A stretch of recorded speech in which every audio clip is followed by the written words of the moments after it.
তোমার আর তোমার আল্লাহর মাঝে কোনো গোপন আমল আছে নাকি যেটা আল্লাহ ছাড়া কেউ জানে না? জীবনে আমাদের প্রত্যেকেরই এমন কিছু গোপন আমল, ইবাদত আর দান সদকা করা দরকার যেটা দুনিয়ার কেউ জানে না। জানে আমার রব আর জানি আমি। এরকম দান থাকার দরকার আছে না নাই? তোমার জীবনে এমন কোন গোপন সাদাকা আছে নাকি যেটা আল্লাহ ছাড়া কেউ দেখেনি? এই গোপন সাদাকাটা আল্লাহ খুব পছন্দ করে। এখানে মাদ্রাসা, আজকে আমার ভাই অমুক ভাই দিবেন 2 লক্ষ টাকা, বলেন মারহাবা। এটা উনি আল্লাহর জন্য দিতে পারে, মারহাবার জন্য দিতে পারে, ঠিক কিনা?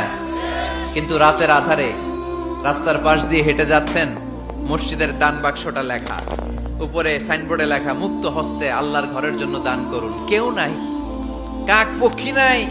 রাত বাজে 2টা, হঠাৎ করে পকেট থেকে 1000 টাকার বা 100 টাকার কচকচে নোটটা আপনি দান করে দিলেন। ওই দানটা 1 কোটি টাকার দানের চেয়েও বড় দান। কারণ দুনিয়ার কেউ তখন দেখে নাই, দেখেছে কে? কেউ যেটা দেখে না সেটা দেখে কে? কেউ যেটা জানে না